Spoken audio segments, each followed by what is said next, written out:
आणि माझ्यासमोर बसलेल्या माझ्या साथींना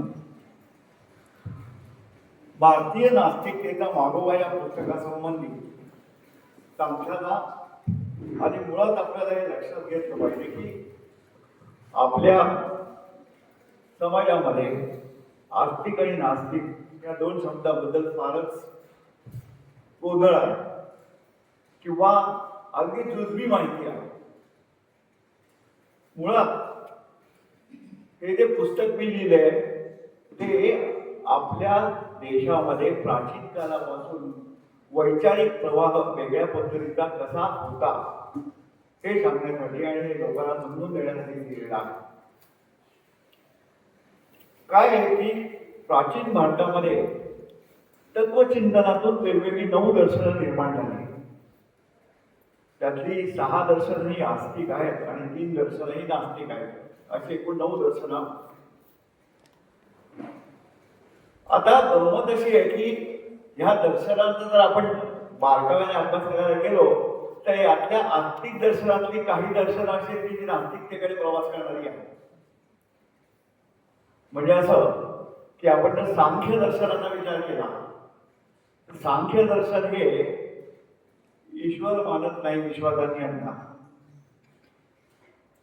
आणि लक्षात ठेवा की प्राचीन काळी ईश्वर न मानणे म्हणजे नास्तिक असं नव्हतं, तर वेद प्रामाण्य न मानणे म्हणजे नास्तिक असं समजलं जायचं. आज आपण ईश्वर न मानण्यापर्यंत आलेलो वेदाचा संबंध ठेवले नाही. तर सांख्य तत्वज्ञानामध्ये साधारणतः प्रकृती आणि पुरुष अशा 2 गोष्टी मानलेल्या आहेत.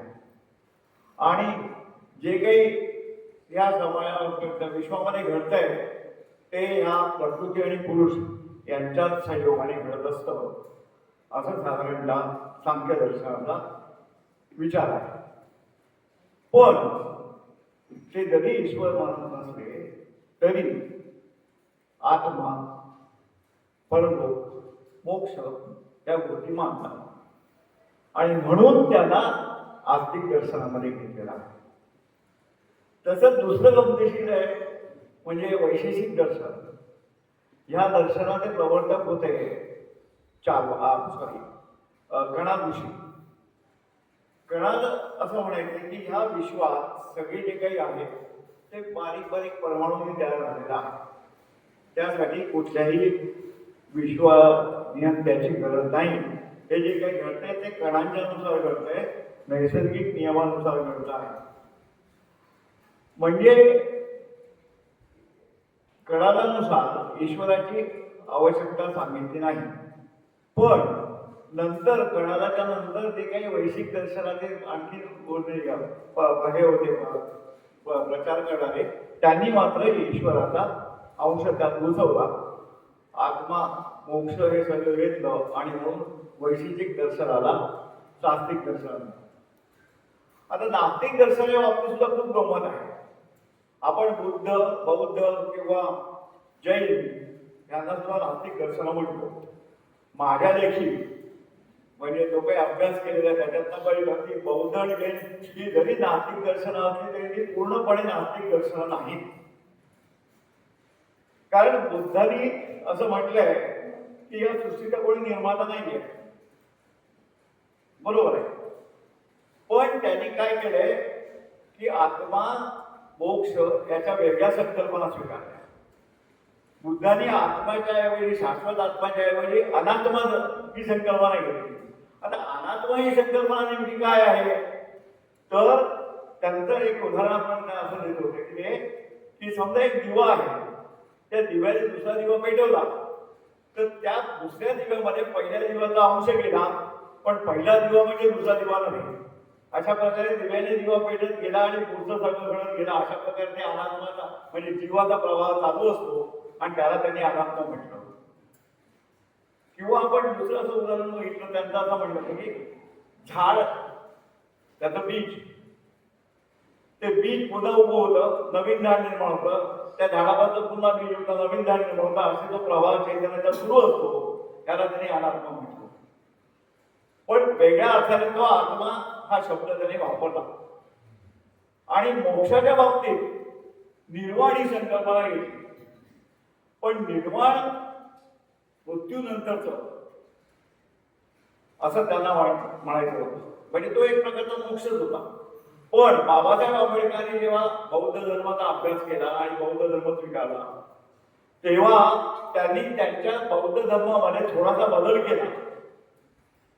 तो असा की त्यांनी निर्वाण ही कल्पना स्वीकारली, पण त्यांनी निर्वाण काय सांगितलं की ह्याच जीवनात जो माणूस सगळ्या आपल्या दोषांना मोकळं करून मुक्त होतो ते निर्वाण, म्हणजे इहलोकी जिवंत असताना जे होईल ते निर्वाण, असा त्याने निर्वाणाचा अर्थ घेतला. तर अशा प्रकारे मूळ बौद्ध दर्शन आहे आणि वेगळ्या अर्थाने का होईना पण आत्मा आणि मोक्ष मानलं होतं, म्हणून ते पूर्ण नास्तिक दर्शन होतं. जैन दर्शन या बाबतीत काय सांगता येईल की जैन दर्शन असं सांगत होतं की ईश्वराची आवश्यकता नाही. प्रत्येक माणूस आपल्या कर्मामुळे जन्म मृत्यूच्या फेऱ्यात जात असतो आणि तो तप, संयम आणि साम्यक आचरण याद्वारे मोक्ष प्राप्त करू शकतो. आता येथे सुद्धा त्यांनी मोक्ष हा कैवल्य हा शब्द वापरलेला आहे. कैवल्य म्हणजे मोक्षाचा ऐवजी वेगळा शब्द वापरला, एवढा काय तो फरक. आणि त्यांचं असं म्हणणं होतं की जे तीर्थंकर झाले ते सगळे महामानव होते, ते पूजनीय नाही. आज आपण अर्थातच वेगळ्या पद्धतीने जैन धर्मात काय चाललंय ते पाहत असतो. तर अशा प्रकारे जैन धर्माने ईश्वर नाकारला, पण मोक्ष कैवल्य या स्वरूपात स्वीकारलं. आत्मा चेतना या दृष्टिकोनात स्वीकारली आणि त्यामुळे ते सुद्धा पूर्ण नास्तिक दर्शन आहे. आता राहिलं चारवाक दर्शन जे आहे हे पूर्णपणे नास्तिक दर्शन आहे. हे एकमेव नास्तिक दर्शन आहे जे पूर्णपणे नास्तिक दर्शन आहे. कारण त्याने आत्मा, ईश्वर, मोक्ष, स्वर्ग असे कुठलीही कल्पना स्वीकारली नाही. त्यांचं म्हणणं होतं की प्रत्यक्ष एव प्रमाण, जे डोळ्याने दिसतं, जे आपण अनुभवतो तेवढं फक्त प्रत्यक्ष प्रमाण, बाकीचं काही नाही, समजूत आहे. आणि हा जो विचार होता, हा विचार त्या काळच्या वैदिक संस्थेवर पूर्णपणे आघात करणारा होता. साधारणतः बौद्ध जैन धर्माला एवढा विरोध झाला नाही एवढा चार्वाकांना झाला. कारण चार्वाकांनी सगळं मुळावर घाव घातला आणि जैन आणि बौद्ध या तत्वज्ञान नास्तिकतेचा पुरस्कार केलेला असला तरी सुद्धा त्यांनी त्यात एक प्रकारे वेगवेगळ्या चेतनेचा सामाजिक असर निर्माण केला होता. पण चार्वाकांनी पूर्णपणे वैज्ञानिक दृष्टिकोनातून स्वीकार केला होता. आणि त्यामुळे आजही आपण म्हणतो की वैज्ञानिक दृष्टिकोन आपण दाखवला पाहिजे. थोडक्यात आपण चार्वाकांचा विचार प्रवाह हा पुढे नेला पाहिजे असं आपण म्हणतो. आता त्या काळाप्रमाणे त्यांची काही मतं होती, ती सगळी आजच्या काळात आपण वापरू शकणार नाही. पण त्यांचा जो दृष्टिकोन होता तो वैज्ञानिक दृष्टिकोन होता, हे आपल्या लक्षात येईल. त्यामुळे हे पुस्तक लिहिताना मी साधारणतः कुठलेही पूर्वग्रह मनात न ठेवताना एक चिकित्सक दृष्टीने ह्या सगळ्या दर्शनांचा अभ्यास केला आणि त्यावरनं मग या दर्शनाचं चारवाक दर्शन हे कसं काय आजच्या समाजात आपल्याला लागू पडेल, उपयुक्त असेल त्याचा विचार केला. आणि मग माझ्या लक्षात आलं की अंधश्रद्धा निर्मूलन समिती एक प्रकारे चारवाक दर्शनाचाच वापर करते आहे आणि ती चारवाक दर्शनाचा आधार घेऊन समाजामध्ये जरी ते म्हणत असले की आम्ही देवधर्म मानतो पण म्हणजे त्याला विरोध नाही, तरी सुद्धा त्यांचा विचारसरणी ही चारवाकाच्या दिशेने जाणारी आहे असं मी म्हणतो. आता लक्षात घ्या की आपण अशा प्रकारे आपल्या प्राचीन भारतामध्ये एवढी विविध विचारसरणी होती, त्याच्यात मुक्त बौद्धिक संवाद व्हायचा. पण आज काय घडते नेमकं? आज आपण पाहतोय की जो धर्माची चिकित्सा करतोय त्याला आपण तात्काळ धर्मदोषी ठरवतो, धर्मद्वेषी ठरवतो. म्हणजे आपण आजकाल विरोधी मत ऐकून घेण्याच्या स्थितीतच नाही. तेव्हा आपल्याला सगळ्या विवेकी लोकांना पुन्हा एकदा चारवाक विचार हा आपल्याला लोकांमध्ये पसरवावा लागेल, समजून घ्यावा लागेल. आणि त्यासाठी मी भारतीय नास्तिकतेच्या मागावामध्ये या सगळ्या विचारांचा अव्वाभाव केलेला आहे. आणि मग हे पुस्तक तुम्ही सगळ्यांनी आवर्जून वाचावं आणि आपल्या काही शंका असतील ती जरूर कळवाव्या. आता या पुस्तकाचा आणखी एक मी तुम्हाला सांगतो की या पुस्तकाचे कॉपीराईट्स आहेत, ते कॉपीराईट्स मी मधुरजग फाउंडेशनला दिलेले आहेत.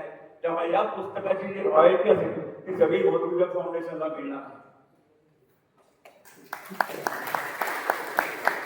तर एकंदरीत 9 दर्शनं काय हे आपल्याला बऱ्याचदा माहीत नसतात, पण ती सोप्या पद्धतीने समजावून देणं आणि त्यातनं नास्तिकतेचा प्रवाह आपल्याकडे कसा होता, तो पाश्चिमात्यांचा फॅन नाहीये, तर ते प्राचीन काळापासून भारताचं एक संचित आहे, ते आपल्या लोकांना कळावं म्हणून मी हे पुस्तक लिहिलेलं आहे.